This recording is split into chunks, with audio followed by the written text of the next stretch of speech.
এখন বর্তমানে রয়েছে চট্টগ্রাম কাকরানী হাট চত্বরে বিশাল সমাবেশ বাংলাদেশ পূর্ব জেলার কর্তৃক আয়োজিত।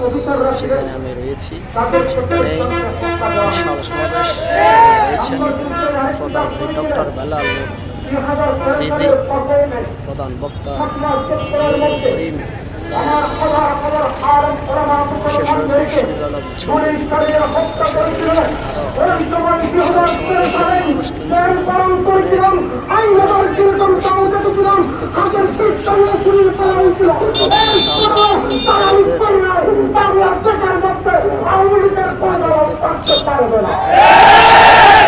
তারা দিয়ে যাচ্ছেন ইসলামী আন্দোলন,